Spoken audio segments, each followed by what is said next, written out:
नमस्कार दोस्तों, am education पर मैं एक बार फिर से आपका बारंबार स्वागत करता हूं। इस बार मैं रिजल्ट आने से पहले एमजीएचएस 2024 के बारे में जो मुझे यूट्यूब पर कमेंट्स आ रहे थे अभ्यर्थियों के, उनको लेकर मैं आपकी शंका को लेकर के आपके सामने प्रस्तुत हुआ हूं। इस एमजीएचएस में पदों की संख्या कितनी रहेगी? L2 में जो एसएसटी हिंदी और संस्कृत और उर्दू वाले सब्जेक्ट वाले हैं उनके भी बहुत कमेंट रहते कि इन सब्जेक्ट वालों का क्या होगा, गैर शैक्षणिक पदों की कौन कौन से पद स्वीकृत हैं और रिजल्ट कब तक आएगा। इन सभी टॉपिकों पर मैं इस वीडियो में चर्चा करने वाला हूं। वीडियो को स्टार्ट करने से पहले मैं आपको बता देना चाहता हूं कि अगर आप पहली बार चैनल को विजिट करें तो चैनल को सब्सक्राइब करें, बेल आइकन को दबाइए ताकि आने वाला जो भी लेटेस्ट वीडियो है वो आप तक तुरंत पहुंच जाए। वीडियो को अंत तक देखना बिल्कुल भी ना भूलें और बायो में लिंक टेलीग्राम का ग्रुप का दे रखा है, उसे जरूर ज्वाइन करें लेटेस्ट अपडेट के लिए। चलिए, सबसे पहली बात तो ये है कि मैं आपको बता दूं, जिसमें पहली मैंने आपको बात बताई है कि एमजीजीएस में पदों की संख्या कितनी रहने वाली है। देखिए, एमजीजीएस में पदों की संख्या की बात करें तो इसमें आप लोगों को जो है वो 15,000 से 20,000 जो है वो पद, 20,000 नहीं, 15,000 प्लस जो है वो आपको पद देखने को मिल सकते हैं। 15,000 प्लस जो है आपको इसमें पद देखने को मिलेंगे।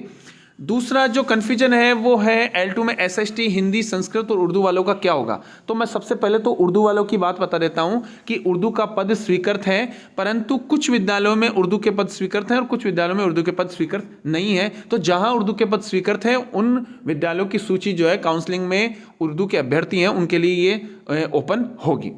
अब L2 में अपन बात करें एसएसटी हिंदी और संस्कृत, तो इसमें जो संस्कृत वाले हैं, संस्कृत की पहले बात करूं मैं तो संस्कृत के लिए तो इसमें कोई भी पद जो है वो स्वीकृत नहीं है।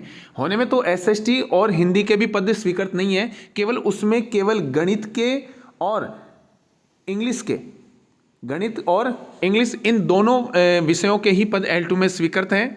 और अगर मैं बात करूं तो इसमें हिंदी और एसएसटी वाले जो अभ्यर्थी हैं वो जो है थोड़ा आशा रख सकते हैं, क्योंकि पिछले वर्ष जो है वो सेकंड ग्रेड में एसएसटी के पद रिक्त रहे थे। तो ऐसी स्थिति में विभाग के द्वारा उनको पद विरुद्ध जो है वो ज्वाइनिंग करवाया गया था, काउंसलिंग करवाई गई थी। तो ऐसी स्थिति में हिंदी और सामाजिक वाले जो है वो आशा रख सकते हैं, उम्मीद रख सकते हैं कि अच्छे नंबर है तो आपको अगर सेकंड ग्रेड में पद खाली रह जाते हैं तो उनको पद विरुद्ध जो है आपको लगा दिया जाएगा।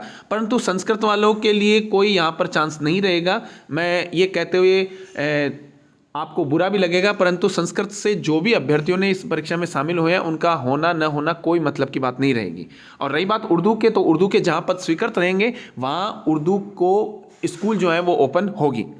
अब तीसरी बात जो है वो अपन कर लेते हैं, गैर शैक्षणिक पदों में कौन कौन से पद स्वीकृत हैं। तो इनमें गैर शैक्षणिक पदों में आपको बता दूं, मेरे पास कमेंट आ रहे थे कि जो पीटीआई ग्रेड है, पीटीआई थर्ड ग्रेड जो है उनके पद इसमें स्वीकृत नहीं है। और आपको अगर पीटीआई ग्रेड सेकंड में है तो आप इसमें बिल्कुल योग्य हैं। और गैर शैक्षणिक पदों में आपको बता दूं, जैसे कंप्यूटर अनुदेशक है, वरिष्ठ कंप्यूटर अनुदेशक है, कनिष्ठ कंप्यूटर अनुदेशक है, पीटीआई ग्रेड सेकंड है, लाइब्रेरियन है, कंप्यूटर टीचर है। इसमें देखिए दो पद अलग अलग हैं, एक तो कंप्यूटर अनुदेशक अलग पद है और कंप्यूटर टीचर अलग पद है। तो ऐसी स्थिति में ये जो गैर शैक्षणिक पद हैं, ये गैर शैक्षणिक पद जो है वहां पर विद्यालयों में स्वीकृत रहेंगे।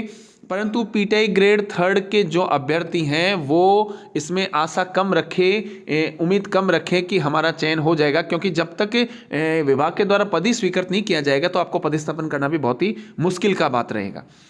अब बहुत ही अहम सवाल जिस पर आके बात पूरी टिकी है वो है रिजल्ट कब तक आएगा। तो ऐसी स्थिति में जो है वो रिजल्ट की बात करें तो देखिए, जहां तक गोपनीय सूत्रों से निदेशालय से खबर मिली है उसके मुताबिक आपको मैं बता देना चाहता हूं कि कल संडे का अवकाश रहेगा। अवकाश रहने के बाद में रविवार का अवकाश रहने के बाद में सोमवार से लेकर के शुक्रवार तक या आप गुरुवार तक मान सकते हैं, अगले वीक में जो है आपका रिजल्ट जो है वो तुरंत प्रभाव से जारी हो जाएगा। क्योंकि इसमें जहां तक मुझे खबर मिली है, जहां तक गोपनीय सूत्रों से खबर मिली है, इसमें यही बताया जा रहा है कि अगले वीक में जो है वो लिखित परीक्षा का परिणाम जो है वो तुरंत प्रभाव से जारी कर दिया जाएगा। अब एक और जो है वो थोड़ा सा कमेंट जो ये आ रहे हैं, मैं कन्फ्यूजन आपके जो कमेंट करते हैं उन्हीं कन्फ्यूजन को दूर कर रहा हूँ।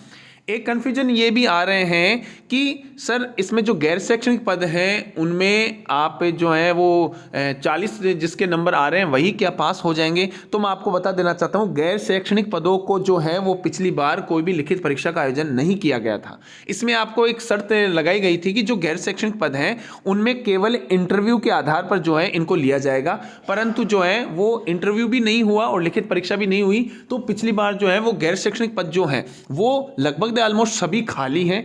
तो इसमें आपको बता देता हूं जो भी 40 प्लस हैं उन सभी का गैर शैक्षणिक पदों पर जो है वो चयन हो जाएगा। दूसरी एक और जो कंफ्यूजन है अभ्यर्थियों का वो ये है कि सर जो 5 जिले भरवाए गए हैं उन 5 जिलों में से कहीं पिछले वर्ष की जैसे ऐसे तो नहीं हो जाएगा कि जैसे एक पहले नंबर पे डीग भरा है, दूसरे पे धौलपुर भरा है, तीसरे पे करौली भरा है तो डीग में ही अपनी काउंसलिंग होगी। इस बार मैं आपको बता देना चाहता हूं कि 5 जिलों के लिए आपको जो आवेदन आपने लिया है आपसे 5 जिलों की मेरिट में होगा। प्रथम स्थान पर जो आपने जिला भरा है उसमें अगर मेरिट में आ रहे हैं तो ठीक है, फिर दूसरे नंबर पे, फिर तीसरे नंबर पे, ऐसे वरीयता के हिसाब से आपके 5 जिलों जो है वो मेरिट में आपको आएंगे।